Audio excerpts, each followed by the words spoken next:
I call him a man with a purpose.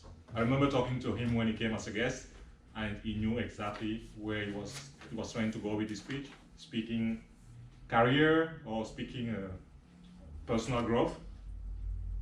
I'm glad that he stepped up, and tonight he's giving his icebreaker. What makes me me? That's the title.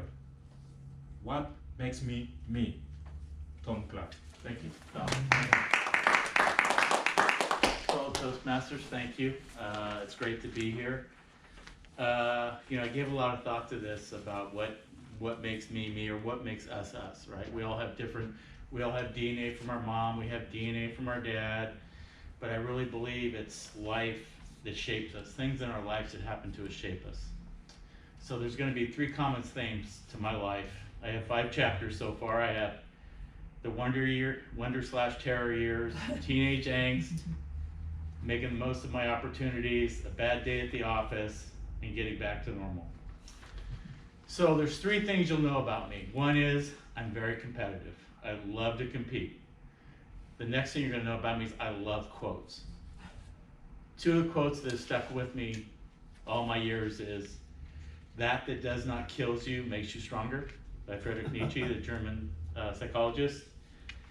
And I learned one from an old Marine that served 3 tours in Vietnam that was improvise, adapt, and overcome. And you're going to see this woven through my life story. So, grew up in Los Angeles.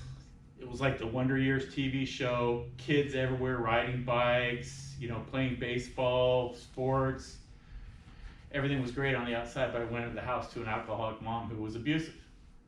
And I had an adopted sister, me, and a younger sister. Well, she really beat my older sister, who was the adopted sister. And then when I was 9 years old, I'd had enough, and she was rearing back to hit her, and I grabbed her arm. Well, then I got in the group with my sister who was getting beat. So that all stopped at 13 when I grabbed my mom's arm and said, "You're never going to do that again." So we had a meeting of the minds, and then life went on, and then I went into my next chapter, which was teenage angst, which we all go through. And I grew my hair, I got caught up in the drug culture. I really wanted to be a Major League Baseball player. Fortunately, I learned how to surf when I was 15. So as my joy of surfing went like this, my love of baseball went like this. So it wasn't going to be baseball, it was going to be surfing. The one thing that I did learn from my dad was how to work hard. So even though I barely graduated high school, I got a job. My dad got me a job. He said, "I'm getting you a job, but you have to keep it." I worked my butt off. And so at the age of 20, I was making, and these are $1980, I was making $75,000 a year working in an oil refinery. Well, by today's standards, that's about $180,000, $190,000 adjusted for inflation. So I'm making all this money, and you guys are probably thinking, well, why would anybody pay somebody with no education $75,000 a year? Well, on January 10th, 1983, I found out I was nearly burned to death in an oil refinery fire.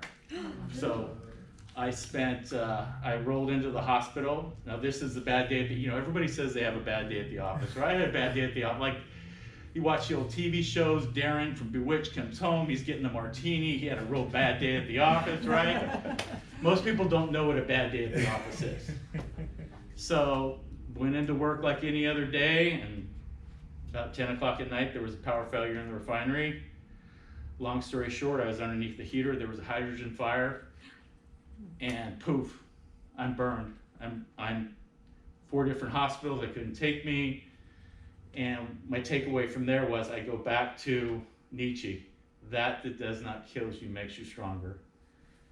And I get there, and the doctor's looking at me, and he goes, now, just to back up, I worked in a refinery, and there was very colorful language in an oil refinery. So the doctor looks at me, and he goes, well, if you live, you're going to be here at least 9 months. And I go, F you, I'm going to be out of there before that. The competition kicked in. There's no way I'm going to be here 9 months, right? So they evaluate me. I'm 70% of my body's burned, 50 of it's 3rd degree. In most cases, you don't survive that. I mean, the priest is there, they're giving my dad, you know, they're giving him my last rites and all these things. Well, long story short, everybody thought I was gonna die but me. Because the competitor, and I kept thinking back to what that Marine told me at work probably 6 months before that. Improvise, adapt, and overcome. And so I went through, I think 12 surgeries. I got out in 4 months, not 9 months. That takes me into the chapter of, I just wanted to get back to a normal life. Everybody, you know, you see all these things, everybody wants an extra, you know, like a extra extraordinary life. I just wanted to get back to a normal life. So I had more surgeries. It took 2 years of physical therapy. I had to learn how to walk again.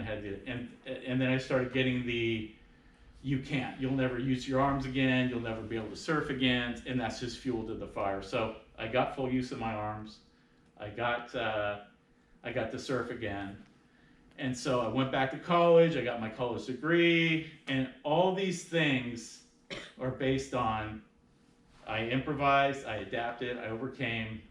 And I can tell you that does not kill you makes you stronger. And the last thing I'll leave you with is, I grew up with an alcoholic, abusive mother.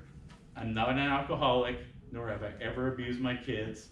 We can all change. We can all make a difference. Thank you. If you like this video, please subscribe to Helmsman 770. Thank you.